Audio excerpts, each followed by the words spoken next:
दोस्तों, आज की कहानी है बहू तुम तो गरीब हो। दोस्तों, कहानी शुरू करने से पहले अगर हमारे चैनल को सब्सक्राइब नहीं किया हो तो कर लीजिए ताकि आपके पास पहुंचे हर रोज नया वीडियो। ईशा को आज भी वो दिन याद है जब वो इस घर में पहली बार बहू बनकर आई थी। आने वाली जिंदगी के सपने तो उसकी आंखों में थे, लेकिन एक डर भी था। उसके मायके और ससुराल में रात दिन का अंतर था। उसके मायके का घर मुर्गी के दबड़े जैसा था। 2 जनों से वो एक कमरे का घर भर जाता था। सुबह उसी कमरे में नहा लेते थे, दिन उसी कमरे में खाना खा लेते थे और रात में उसी में सो जाते थे। उसके ससुराल में 3 कमरा का घर था, अलग से रसोई घर था और बाथरूम भी था। उनसे एक कमरा उसे मिलने वाला था। निशा की माँ लोगों के घरों में झाड़ू पोछा किया करती थी। निशा के पिता की मृत्यु तो उसने जन्म लेने से पहले हो गई थी। विपरीत परिस्थितियों में थी निशा की ने जैसे तैसे निशा को 10वीं पास करा दी ही थी। निशा बसी से युवा होने लगी थी। जब कहीं कोई कली खिली हो तो भंवरे भी आसमान मंडराने लगी जाते। निशा के घर के बाहर शाहिदों का आना जाना बढ़ गया था। एक दिन तो एक लड़का निशा के घर के बाहर ही डेरा जमा कर बैठ गया था। डर के मारे निशा घर से बाहर ही नहीं निकली। शाम को जब माँ वापस आई तो निशा माँ के गले लगकर जोर जोर से रोने लगी थी। माँ अगले दिन से निशा को अपने साथ काम पर ले जाने लगी थी। निशा की माँ जिन लोगों के घरों में काम करती थी उनसे एक जज साहिबा भी थी। निशा की माँ की आप बीती सुनकर उन्होंने निशा और उसकी माँ को पुलिस में शिकायत दर्ज करने के लिए कहा। तुम अपने निकट के थाने में जाओ, मैं थाना अधिकारी से बात कर लूंगी। जज साहिबा ने कहा, दीदी छोटे मुंह बड़ी बात होगी। हम गरीबों को वैसे ही कौन इज्जत देता है, थाने में जाने से हमारी बदनामी होगी। निशा की माँ ने कहा, जैसी तुम्हारी मर्जी। जज साहिबा ने कहा। कुछ और लोगों ने निशा की माँ को सुझाव दिया कि निशा की शादी करवा दो। प्राय अनुमात जितनी जल्दी दूसरे के घर पहुँचे उतना ही अच्छा। उन्हीं दिनों निशा के एक दूर के मामा ने ये रिश्ता बताया। डूबते को तिनके का सेहरा था। लड़का विधुर है, पहली बीवी से कोई औलाद नहीं है, बस 2 ही भाई हैं। लड़का सरकारी नौकरी करता है, एक छोटा भाई है जो कि अभी पढ़ रहा है। बस लड़का अपनी निशा से थोड़ा बड़ा है। जाति समान होने के कारण वो अपनी निशा को बहू बनाने के लिए तैयार नहीं तो उनके बेटे के लिए तो लड़कियों की लाइन लगी हुई है। निशा के मामा ने कहा, निशा की माँ को तो सपने में भी ऐसा रिश्ता मिलने की उम्मीद नहीं थी, इसलिए लड़का जो निशा से थोड़ा सा बड़ा था, ये थोड़ा सा अंतर 13 वर्ष का था। माँ को ज्यादा नहीं अखरा था, बेटा मरद गया है, हमेशा ही जवान रहता है, ये तो सरकारी नौकर है। तेरी गरीब माँ, इससे बढ़िया रिश्ता कभी नहीं ढूंढ सकती। विदुर है लेकिन कोई सोरा सोरी नहीं है। पता नहीं माँ अपने आप को समझा रही है या निशा को, लेकिन निशा को इस रिश्ते से कोई एतराज नहीं था। एक साधारण से समारोह में कुछ गिने चुने लोगों की उपस्थिति में निशा की शादी हो गई थी।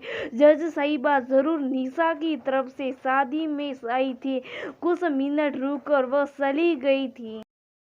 निशा इस घर में राकेश की दुल्हन बनकर आ गई थी, लेकिन वह हमेशा गरीब की बेटी रही।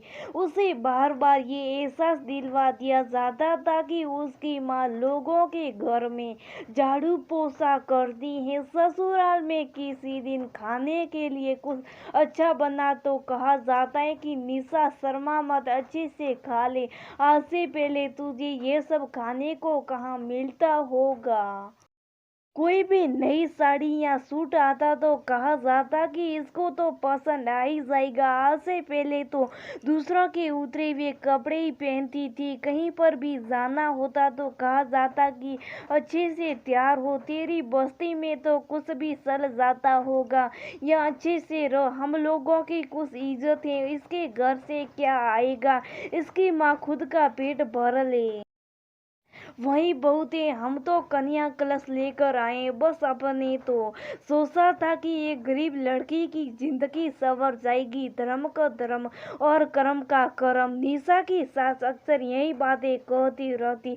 जब भी कोई उनसे निशा के मायके को लेकर कोई पूछता, गलती से कोई निशा की प्रशंसा कर देता तो निशा की सास फौरन कह देती, सब कुछ यही सिखाया मैंने, हमारे घर के खान पान से इसकी रंगत निकली है। निशा 2 वक्त के खाने और कपड़े तथा एक छत के बदले उस घर का सारा काम करती और अपनी माँ का और खुद का अपमान सहती रहती। उसकी बस्ती में एक कहावत बड़ी प्रसिद्ध थी कि गरीब की जोरू पूरे गांव की भाभी होती है। गरीब को अपमानित करना बड़ा आसान होता है। पूरी उम्र वह यही देखती आ रही थी। निशा ने किसी से सुना था कि बहू अपने से कमजोर खानदान की लानी चाहिए। अब निशा को इसका मतलब समझ आने लगा था कि अपने से कमजोर परिवार की बहू को आसानी से दबाया जो जा सकता है, ऐसी बहू को घर की नौकरानी बनाकर रखा जा सकता है। ऐसा केवल निशा जैसी कम पढ़ी लिखी लड़कियों के साथ ही नहीं बल्कि सबके साथ होता है। जज साहिबा ने एक बार बताया था कि उनके साथ एलएलबी में एक लड़की थी, वो क्लास की टॉपर थी, इसका स्कूल टाइम से कोई दोस्त था, दोनों शादी करना चाहती थी। फिर निशा से पूछा था, लड़की के जो माँ थी उसने साफ साफ कह दिया था कि एलएलबी डिग्री वाली लड़की से अपनी बेटे की शादी नहीं करेगी। वकील बहू घर में 10 कानून लगाएगी, जज साहिबा ने कहा। फिर क्या हुआ? निशा ने पूछा था। प्यार अंधा होता है। प्यार के खातिर उस लड़की ने अपना करियर छोड़ दिया। उसने न तो प्रैक्टिस शुरू की और न ही मेरी तरह जज बनी। क्लेट की कोचिंग में कुछ दिन पढ़ाया और बच्चे होने के बाद वह भी छोड़ दिया। जज साहिबा ने कहा, क्लेट कहाँ होता है? निशा ने पूछा था। छोड़, बस ये जान ले कि हमारी क्लास की सबसे होशियार लड़की अब घर पर बैठी है। जज साहिबा ने कहा, ससुराल में अपमान जज साहिबा की दोस्त को भी झेलना पड़ा तो निशा किस खेत की मूली है।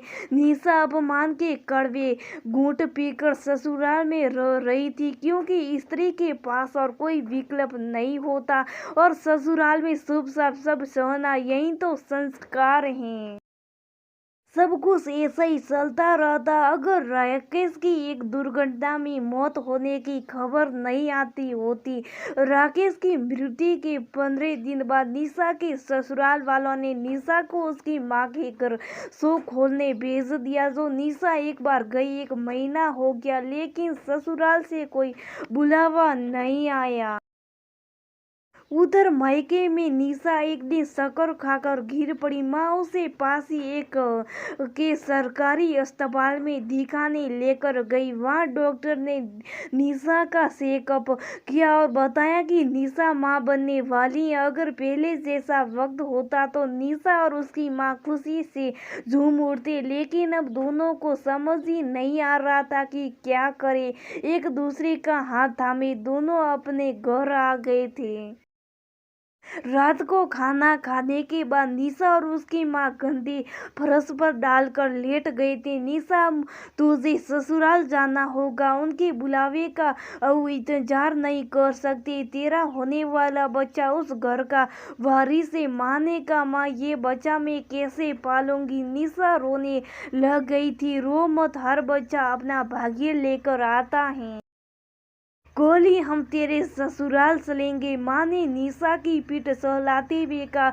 उधर राकेश ने नॉमिनी चेंज की एप्लीकेशन तो ऑफिस में दे दी थी, लेकिन एप्लीकेशन अभी तक प्रोसेस नहीं हुई थी। राकेश की नॉमिनी उसकी माँ ही थी। राकेश के घर वालों को ये बात पता चल गई थी, इसीलिए उन्होंने निशा को उसके मायके भेज दिया था। उन्होंने राकेश के ऑफिस में डेथ, ग्रेच्युटी और फैमिली पेंशन के लिए पेपर भी सबमिट कर दिए थे। राकेश की जगह उसके भाई की नौकरी दे दी जाए, इसके पेपर भी सबमिट कर दिए थे। अगले दिन ससुराल वालों के इरादों से बेखबर निशा अपनी माँ के साथ अपने ससुराल पहुंची, लेकिन ससुराल वालों ने उसे ये कहकर निकाल दिया कि उनके बेटे की बीवी मर चुकी है। निशा की तो कभी उनके बेटे से शादी नहीं हुई। निशा ने अपने होने वाले बच्चे का वास्ता दिया, लेकिन उन्होंने उस बच्चे को अपना खून मानने से इनकार कर दिया कि कर्तव्य विमुख। निशा और उसकी माँ सीधे जज साहिबा के पास पहुंचे। उन्होंने उन्हें सारी बात बताई। निशा की माँ को डर लग रहा था कि कहीं इतिहास अपने आप को न दोहरा दे। निशा के दादा दादी तो पहली स्वर्ग सिधार चुके थे, इसलिए उन्हें ससुराल का सहयोग नहीं मिला। निशा के ससुराल वाले अपने छोटे बेटे की जिंदगी संवारने के चक्कर में है। निशा को उसके पति की जगह सरकारी नौकरी मिलेगी, क्योंकि वह पत्नी होने के नाते उसके उत्तराधिकारी उसे बहुत बड़ी रकम भी मिलेगी। उसके ससुराल वाले नौकरी और रकम सब डकारना चाहते हैं, इसलिए ऐसी बातें कर रहे हैं। जज साहिबा ने कहा, दीदी अब आप ही बताओ हम क्या करें, अब तो निशा के पेट से भी हैं।